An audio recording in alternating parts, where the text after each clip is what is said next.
Imagine being a 7-year-old child coming home from school. You need help with your homework, but your dad's passed out in the living room and you know better than to wake him up. It's dinner time, but you know you have to make dinner for your brother and yourself. This happens almost every single day, but you really don't know why. Today I'm going to inform you about coming from a home with addiction and substance abuse and how it affects the children in the house. Growing up in a home with substance abuse is hard. You don't get to have a normal childhood when the adults in your life do not behave as adults and caretakers. I will review how children coming from homes of substance abuse and addiction perform in school, the abuse they face, and becoming adults. School performances in elementary age students. In the largest study comparing children of addicts and children living in the same neighborhood without an addicted parent, reported that over half of the children aged 3 to 7 of the addict parents had a diminished capacity for school success or adequate social development, from Ann Kohler, American Journal of Drug and Alcohol Abuse. From that study, we can see that children coming from homes of substance abusers have had a harder time in school. The children lack the proper social engagement skills and how to perform cooperative play. I personally came from a home where one parent was an addict. In elementary school, I couldn't seem to make friends or keep up with my peers in class. I felt so alone and out of place. I didn't know how to interact with my peers or teachers, as I was left alone with my little brother most of the time. I wasn't taught social skills. In secondary and high school, from the same study as above, it also states children of addicts 8 to 17 years old had more problem behaviors in school, including truancy, from Ann Kohler, American Journal of Drug and Alcohol Abuse. Behavior problems include fighting, being disrespectful to teachers, disruptive during class. That is, if the child even went to class. I know that I was so ashamed of my home life that I was so far behind that I skipped class as much as I could.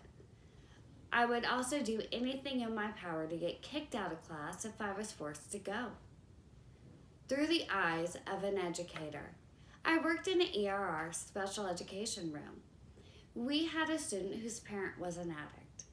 We had to portray the role of a parent figure for that student.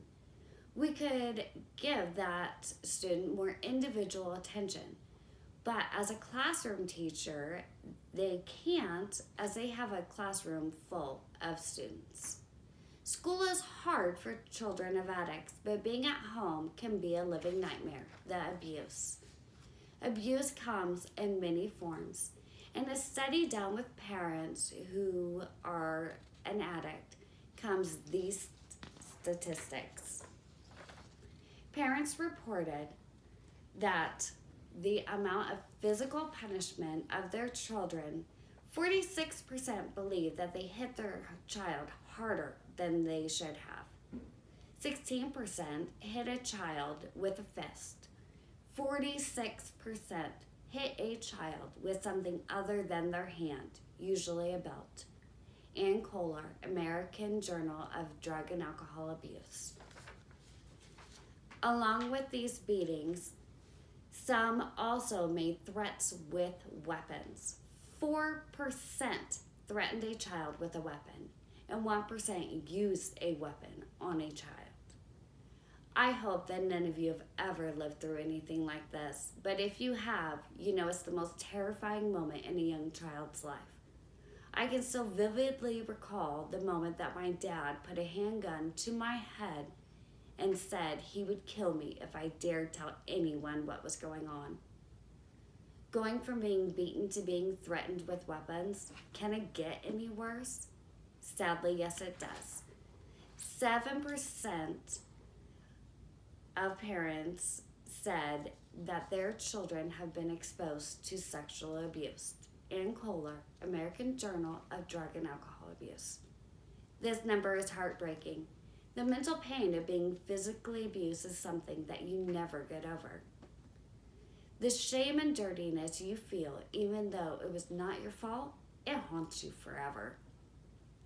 After suffering such abuse, what kind of adult would this child grow up to be? Adulthood. There are some who come from these households of addiction that fall into the same pattern as the parent. These children who never seek out or get help, they don't know any other lifestyle than the one of being an addict. They never had that role model to look up to besides that of a substance abuser. This, however, is not the adulthood all grow up into having. In a study done with children of addicts, watching their parents with addiction caused the complete opposite effect. They often mentioned that the impact of the negative parental role models on their ability to become resilient from Mo Jerry's substance abuse and misuse. They knew that they never wanted to be like their parents who were an addict. They made the choice to be a better adult than they had and were raised with. I knew I never wanted to be like my father and raise my family in chaos and fear. My goal in life was to become a better person than he ever could have dreamed of being. Some people who overcome their upbringing become advocates. We share our stories to help others overcome the same situations. We offer help and guidance to those who need it. Some of us become social workers, doctors, educators. We choose professions that let us make a positive difference in a child's life. Today I have informed you about coming from a home of addiction and substance abuse affects the children. We went over the effects that it has on a child's education, the abuse they suffered, and how many grow up to be outstanding adults. Now imagine being a 7-year-old child coming home from school. You are greeted with a giant hug from your dad. He makes you a snack and sits down and helps you with your homework. You know that you are loved. In conclusion, I want to leave you with this. You cannot change your past, but your past made you the amazing and strong person that you are today. Never forget that you can overcome and you are worth it.